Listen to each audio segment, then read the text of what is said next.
Hi friend, உங்கள் ரீனா பேசுகிறேங்க. என்னோடய வீடியோ பிடிச்சிருந்தா லைக் பண்ணுங்கள், ஷேர் பண்ணுங்கள், சப்ஸ்கிரைப் பண்ணுங்கள். வாங்க வீடியோக்குள்ளே போகலாம். பார்த்திங்கன்னா இன்றைக்கி என்னோடய தாத்தா ராபர்ட் தாத்தா அவர் பேர்.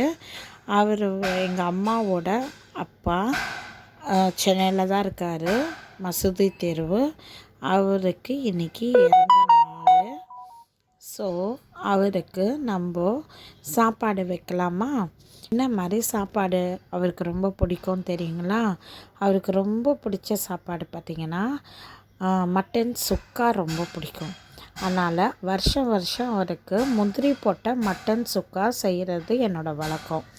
இப்போ சாப்பாடு பார்க்கலாம் வாங்க. சாம்பார் சாதம், கத்திரிக்காய் சாம்பார் சாதம், மட்டன் சுக்கா, முந்திரி போட்ட மட்டன் சுக்கா, ஸ்வீட்டு, சரிங்களா? ஸ்வீட்டு. அதுக்கப்புறம் பார்த்திங்கன்னா கண்டிப்பாக மக்களே தண்ணி வைக்காமல் இருக்காதீங்க. ஆத்மாங்களுக்கு கண்டிப்பாக தண்ணி வைக்கணும். அது இல்லாமல் அவருக்கு நித்திய இலைப்பாத்தி தந்தார்லோன்ட்டு வேண்டிக்கலாம். வாங்க, நன்றி, வணக்கம்.